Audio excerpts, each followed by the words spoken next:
TikTok, it's the talk of the town here in Washington today. The House forging ahead with a bill that would ban the popular app unless it parts ways with its Chinese parent company.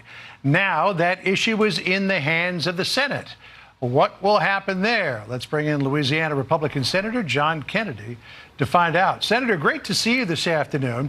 I thought it was interesting that for years Republicans have been pushing for a ban on TikTok. 15 of them in the House voted against this. And the biggest cheerleader opposing a ban on TikTok is the former president. Listen to what he said. There are a lot of people on TikTok that love it. There are a lot of young kids on TikTok who will go crazy without it. Without TikTok, you can make Facebook bigger. And I consider Facebook to be an enemy of the people. So we saw in the House that Republicans overwhelmingly voted in favor of this idea of a ban if it's not divested by ByteDance. But in the Senate, how much is Donald Trump driving the bus on this issue? Well, the issue is not President Trump, and it's not even TikTok. The issue is the Communist Party of China. And as I've said before, I wouldn't turn my back on the Communist Party of China if they were 2 days dead, and you shouldn't either. TikTok is owned 100% by a Chinese company called ByteDance. And ByteDance, the Chinese company, is controlled by the Communist Party of China.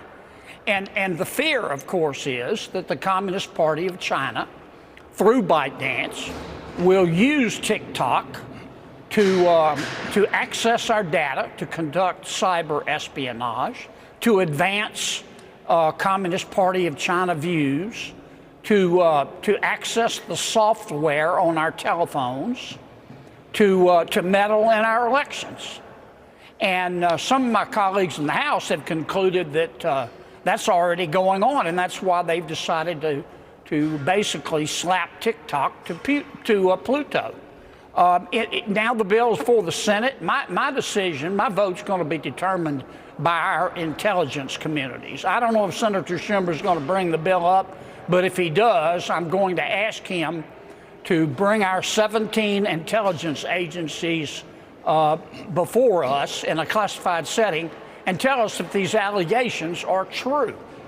Now, TikTok says, well, we're storing all of the Americans' data in Texas. They call that the Texas Project. I don't care if they store the data in President Biden's basement.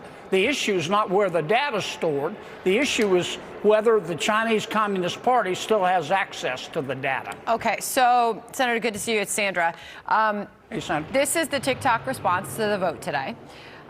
This process was secret and the bill was jammed through for one reason, the company says. It's a ban. We're hopeful that the Senate will consider the facts, listen to their constituents, and realize the impact on the economy, 7 million small businesses and the 170 million Americans who use our service, because this has become an economic story as well. As you well know, Senator, this is some of what we gathered, man on the street, people talking about this and what it means to them economically in some cases. Listen.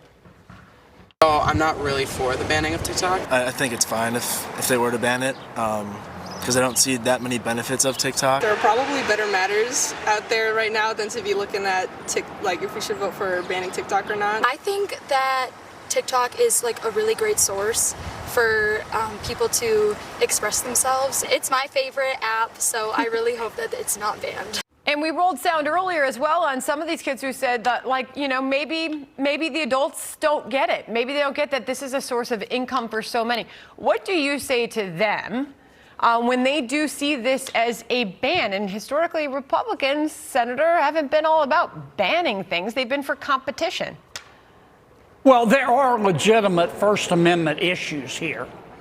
TikTok as a company, when it does business in the United States, has First Amendment rights. The people who choose to use TikTok and communicate with each other certainly have First Amendment rights.